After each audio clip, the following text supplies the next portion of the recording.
Hi, my name is Jonah Willihnganz. I'm the director of the Stanford Storytelling Project. Welcome to this module in Storytelling and Science. We're going to talk today about choosing sound and music in your piece.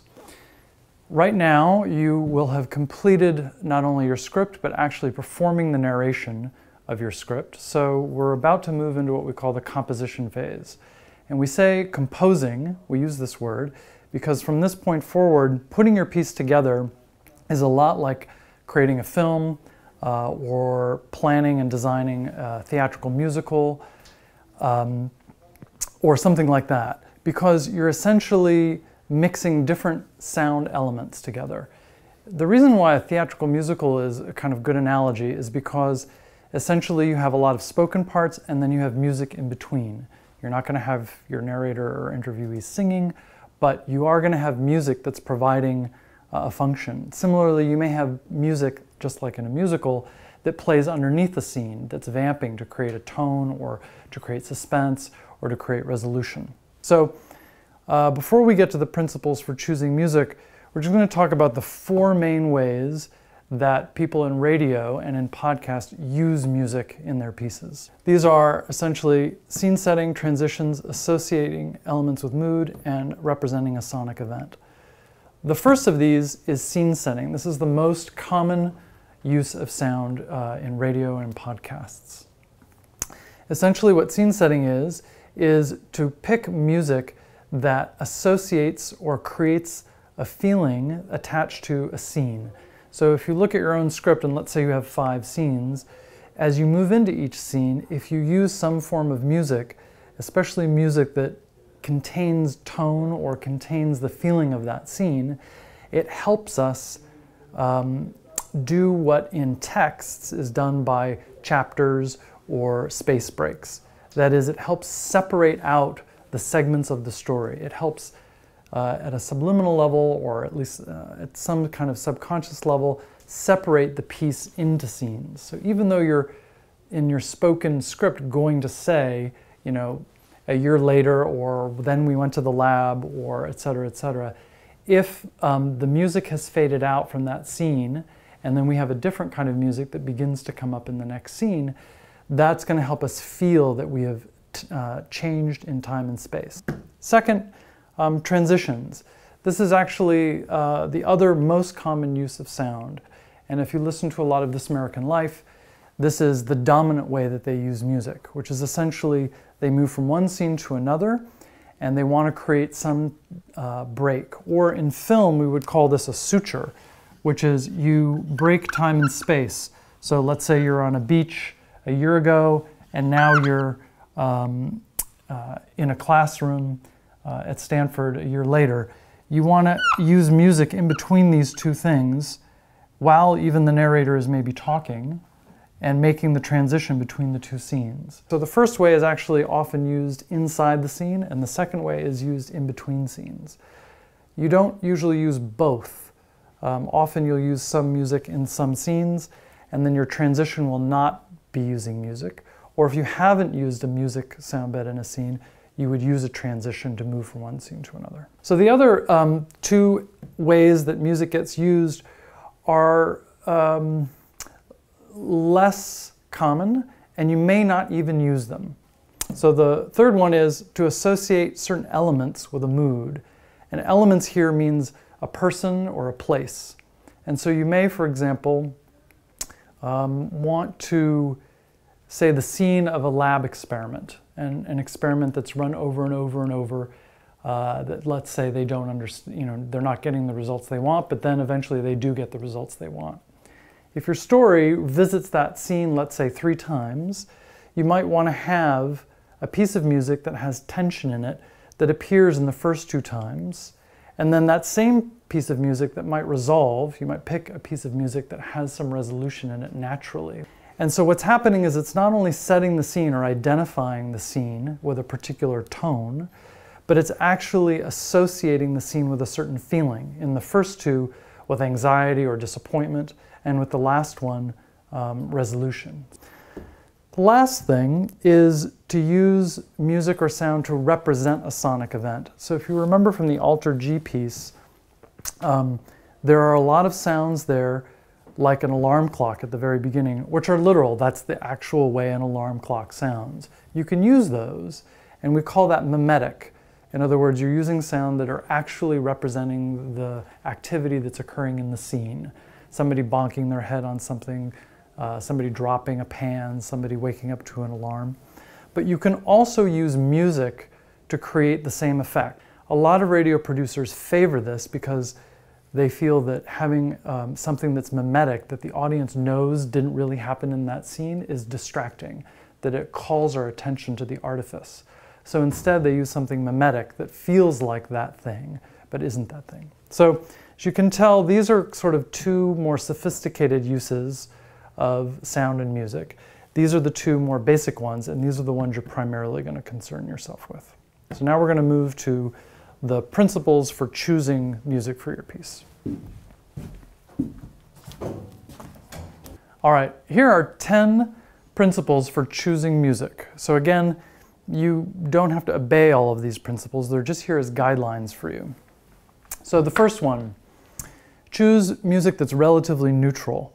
What I mean by this is to choose music that is not strongly like heavy metal or very loud or very active, or music that's very, very quiet, like very ambient music. You typically want to pick a neutral tempo, neutral tone, neutral instrumentation. And the reason for this is that the role of the music is essentially to situate a feeling that is in the piece already, or to amplify it to some extent. But you don't want the music to draw attention to itself.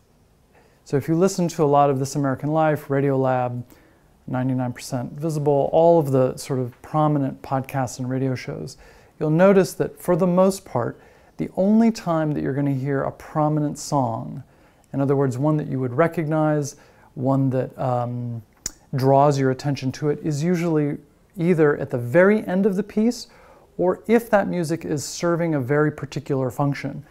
For example, somebody is talking about the fascination with superheroes and how they wanted to be Superman as a little kid, and then they bring in the Superman theme.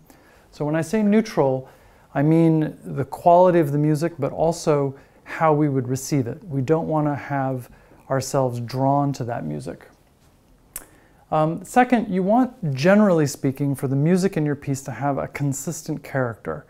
What this means is you don't really want to switch genres. You don't want to move at the beginning from bluegrass to the next music being Beethoven, to the last piece being Anthrax, right? What happens is if you switch genres radically like that, the audience really starts to notice it. So remembering again, the role of the music is to support the energy of the piece, just like in a film score. You don't really want people to be thinking about the music during an Indiana Jones movie or The Matrix. You just want it to be amplifying the effect of the action or the emotion. So I would generally say, pick maybe an album or a couple of albums by the same band. That's a good strategy because you're going to stay in roughly the same genre and the same kind of music, and it won't become, it'll create kind of a sonic landscape for the piece, and we won't get distracted by switching. Third, generally don't use lyrics, music with lyrics in it. You can pick a song that has lyrics in it, but you're going to want to choose the parts of the song where you can't hear the lyrics. The reason for this is that even if you mix that piece way down, very low, and it's playing underneath narration, our ear is still going to try to reach to hear those lyrics, and will actually ignore the narrator because we're trying to hear what the singer is saying. Fourth, avoid strong genre music. What I mean by this is if you pick music that is strongly reminiscent of a time period, for example, like the 30s, you're going to use Dixieland jazz, or you're going to use Baroque music. People already have a lot of pre-loaded assumptions or feelings about that music, and if they don't happen to like it or they associate it with something that you don't associate this with, it can be very distracting. So if you imagine in the Alter G piece that you've listened to, that the music that she chose to put in that piece was Dixieland jazz, we would probably come away feeling like, oh, that was kind of cool music, but what does it have to do with the piece? It may have been distracting while we were listening to it. We don't want people to have that experience. Fifth, avoid melodrama. What I mean by this is if you have a powerful moment in the piece of discovery, of emotional recognition. The temptation sometimes is to put a lot of swelling music behind it. And you want to usually fight this temptation. The reason for this is it creates a little bit of that after-school special effect, where somebody gets the good news or the bad news, and then there's just this rush of sappy music. Usually, if your script has earned a particular revelation or feeling, you want to favor understatement rather than overstatement. Sixth, use tracks that evoke spaces or feeling of spaces. So like I described in the Finding Emily piece, if you're going to use a piece for scene setting, try to pick a piece of music that evokes a landscape in some way. Seventh, use tracks that repeat phrasing with different instrumentation. This one's really, really useful. So if you can find a song that has, for example, a long intro where it builds and adds instruments, particularly percussion or bass lines, that can be very, very helpful, because what you can do is you can take the part of the music that has a minimal instrumentation at the beginning and use that early in the piece. And as the piece begins to build, or you return to a particular scene, or you return to a problem that is trying to be solved, you can then go to the part of the song that has more instrumentation to it. And that automatically gives us a sense of momentum building. Eighth, use tracks that together build a piece's momentum. So what I just described is a good example, but you can also pick different tracks that do this. So if you were to work with an album that you like, or let's say a soundtrack, you would want to pick music that is generally quieter or has less motion to it in the beginning than the pieces you're going to pick at the end. So you want to think in terms of composing your whole piece, that you want the same kind of build in music as you have in the narrative arc. That's the principle behind this recommendation. And then the last two are just very simple things. First, when you're using music, don't use compressed files, namely MP3s. Get your hands on an AIF file or a WAV file. The reason for this is that when you're working in Hindenburg, what's going to happen is at the end it's going to compress the entire project. And in some cases, although it's less and less this way now, if you're already working with a highly compressed file and you're editing with that, and then that whole file gets compressed, you can lose significant quality. And then finally, avoid the copyrighted music if you can. It may be difficult to do this, but just remember that what that means is it's fine for handing it in for a class, it's fine for it to be at Stanford. The moment it becomes public, you could face some troubles. So now we're going to go over and look at some last little recommendations from in this module. So finally, I just want to call your attention to some of the kinds of music that you can use. These are the kinds of music that are often the most successful in audio pieces like these.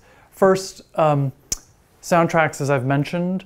So if you pick a film, particularly not a high adventure film, but sort of a drama or a light comedy, often the music, the soundtrack of that can be very useful, because you have music that's been composed by one person, generally one genre, but that's going to have a lot of different kinds of tempo and variations, and that can give you the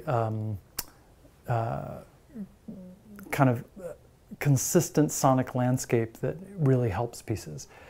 Second, ambient music, particularly ambient music that has some good rhythm sections to it. So a band like Air, for example, AIR, is a good example. People who've worked in ambient music, like Brian Eno, have created lots of albums that have no lyrics, that have different tempos, but all have a kind of consistent sonic landscape. Third, you can actually work with loops if you want. If you're on a Mac and you have GarageBand, for example, there are lots of loops, and if you've had any experience playing around with recording music or mixing music, you can often just combine a set of loops and make your own little bits of music. And fourth, live recording. You can just, if you play an instrument, your roommate plays an instrument, somebody you know plays an instrument, you can have them just play some guitar, some piano. You probably don't want to make it too complicated. You want to aim for the kinds of music that are represented by soundtracks or ambient music.